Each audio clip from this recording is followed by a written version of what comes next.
دنیا کے اندر بھانت بھانت قسم کے مسلمان لوگ ہیں، سب کی رنگت الگ، بو الگ، مزہ الگ۔ یہ تمام کے تمام اللہ تعالیٰ کی قدرت اور نشانیاں ہیں، لیکن ان ساری چیزیں ہونے کے باوجود یہ انسان ہی بے وفا کیوں نکلتی ہے، سمجھ میں نہیں آ رہا ہے۔ انسان کے اندر جتنی بے وفائی اتنے دوسرے 18,000 مخلوقات ہے دنیا کے اندر، کسی کے اندر اتنی بے وفائی نہیں ہے۔ جنگلات کے اندر کتنے قسم کے جانور ہوتے ہیں، قسم کے۔ شیر کا نام آپ نے سنا ہوگا۔ اگر کوئی کہہ دے میرا بیٹا شیر جیسا ہے تو بیٹا اندر سے پھولتا ہے، اس کا سینہ چوڑا ہو جاتا ہے، 36 کی چھاتی ہو جاتی ہے۔ کیوں کہ شیر کا دوسرا نام بہادری ہے، شیر کا دوسرا نام ہمت ہے۔ لیکن انسان کے کسی فائدے کے لیے نہیں ہے شیر، جہاں تک کہ انسان کو شیر نقصان ہی پہنچاتا ہے۔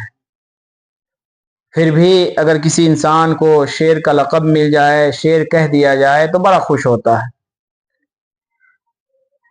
اور دوسرا جانور گدھا، جو مالک کا وفادار ہوتا ہے، غداری نہیں کرتا۔ شہروں میں چھوٹی چھوٹی گلی ہوتی ہے نا، جس گلی میں کوئی گاڑی یا کوئی موٹر سامان نہ پہنچا سکے، وہاں ایک گدھا سامان پہنچا دیتا ہے، اتنا وفادار ہوتا ہے۔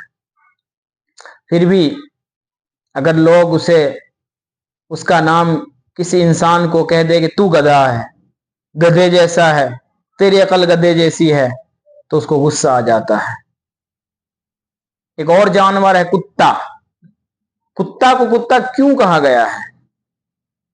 بابا بلے شاہ رحمت اللہ علیہ بہت بڑے پیر گزرے ہیں۔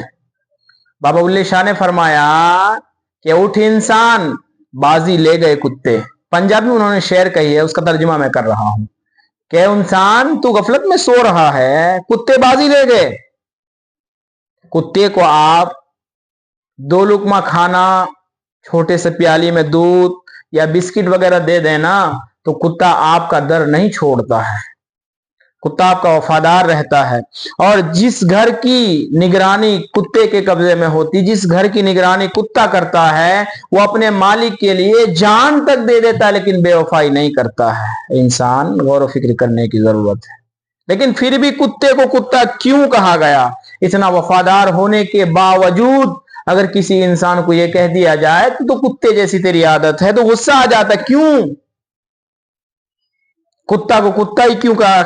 اتنا زیادہ وفادار انسانوں کے لیے، فائدے مند، انسانوں کی رکھوالی کرنے والا، انسانوں کھیتوں کی رکھوالی کرنے والا، انسان کی حفاظت کرنے والا، انسان کی نگراں میں رہنے والا، اپنی جان انسان کے لیے نچھاور کرنے والا، آخر اسے کتا کیوں کہا گیا؟ اور اس کے نام سے انسان چڑ کیوں جاتا ہے؟ امام ابو حنیفہ رحمت اللہ علیہ نے ایک بات لکھی، انہوں نے فرمایا کہ بھائی کتا کو کتا اس لیے کہا جاتا ہے کہ وہ اپنے مالک کا وفادار ضرور ہے، وہ اپنے جس گھر میں رہتا اس کا وفادار ضرور ہے، لیکن اس کی برادری کا کوئی کتا دوسری جگہ سے آ جائے تو اسے دیکھنا پسند نہیں کرتا، اسے دیکھنا گوارا نہیں کرتا، اس لیے اس کو کتا کہا گیا ہے۔ اب چاہے اس کے ایریے میں وہ کتا بیمار آ جائے یا مرنے کے لائق ہو جائے، پھر بھی وہ کتا اسے باہر نکال کر کے دم لیتا ہے، وہاں پسند نہیں کرتا۔ آج انسان کی حالات دیکھ لے بھائی، کیا بنا ہوا ہے۔ ہم تمام کو اپنے حالات پر غور کرنے کی ضرورت ہے۔ انسان کو اللہ تعالیٰ نے اشرف المخلوقات بنایا تھا، پھر بھی ایک انسان دوسرے انسان کو دیکھ کر کیوں جلتا ہے؟ یہ میری چند باتیں جو ہے یہ صرف مسلمانوں کے لیے نہیں ہے، یہ صرف ہندوؤں کے لیے نہیں ہے، یہ صرف سکھ کے لیے نہیں ہے، عیسائیوں کے لیے نہیں ہے، بلکہ دنیا میں بسنے والے تمام انسان کے لیے یہ باتیں ہیں۔ آج دیکھیں نا، ہر برادری میں کوئی ان کا جاننے والا، اگر آپ پاس میں کوئی دکان ہو، اگر پاس میں آ کر کے ان کا جاننے والا کوئی دکان کر لے تو وہیں سے دشمنی شروع ہو جاتی ہے۔ کیوں؟ آخر ایسا کیوں؟ اوپر والے نے اللہ تعالیٰ نے سب کو حصے کا رزق دے کے بھیجا ہے نا دنیا کے اندر، پھر بھی اتنی نفرت کیوں؟ کتے سے بھی گزرے ہوئے ہو گئے ہم۔ کتے کے اندر کے، ابھی وقت کم ہے، کتے کے اندر اللہ تعالیٰ نے 10 ایسی صفات رکھی ہے کہ اگر کوئی انسان اسے اپنا لے تو بڑا اللہ کا ولی بن سکتا ہے، اور اگر کتے کے اندر 10 ایسی صفات اللہ تعالیٰ نے رکھی ہے کہ اگر کسی انسان کے اندر آ جائے تو وہ کتا سے بھی گھٹیا ہو جاتا ہے۔